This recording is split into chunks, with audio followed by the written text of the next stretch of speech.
Yeah.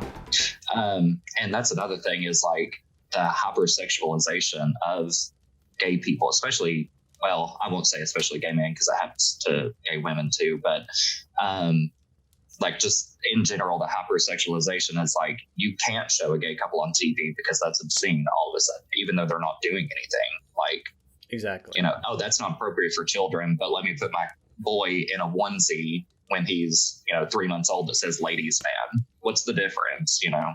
Yeah, there really isn't one.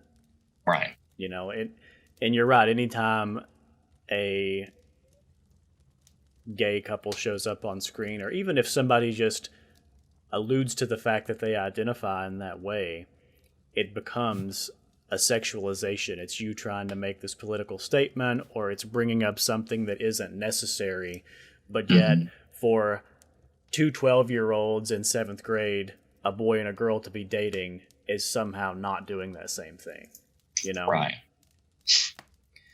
Yeah. Yeah, and you mentioned, you know, you're speaking as a gay man and maybe it's different for gay women. What do you think the difference in perception is right now? I know we're getting off track a little bit, but I almost feel like in larger culture, and especially in Southern culture, gay men are still looked at as weak or other or like sinful, but yet gay women are fetishized, you know? Yeah. And it's almost like this double standard, because for a straight white man, it's, you know, you can fetishize this thing, but this thing still makes you uncomfortable. Yeah. Yeah. And I wouldn't want to speak too much on the experiences of gay women just because, you know, I can't even imagine. Like, that's its own entirely different type of struggle, and I can imagine like being fetishized my entire life. Like, I truly don't know which is worse because I've only ever experienced one side of it.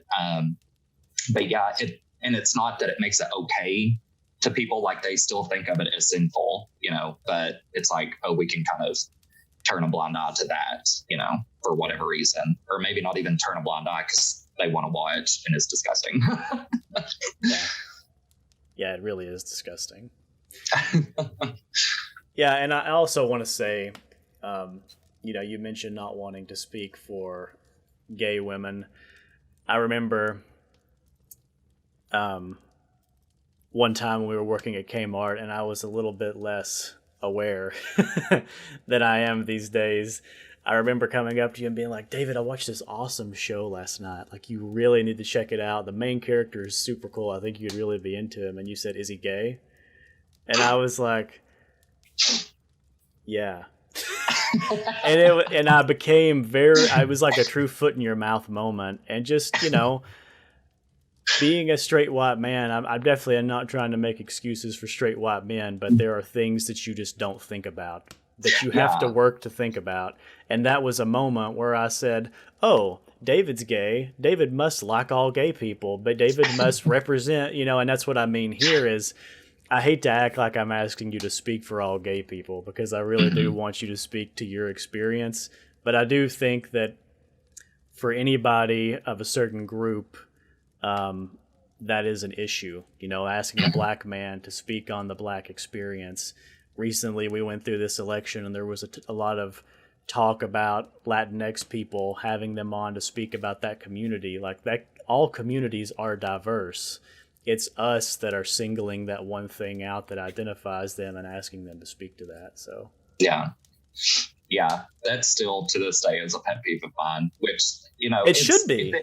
If it's a friend of mine, I'm just kind of like, you know, water off a duck's back. I could care less, because there's also a degree of, oh, I'm kind of touched that you thought of me, but at the same time, like, yeah, at the same time, like, why would I know the gay man in Chattanooga that you met at Starbucks?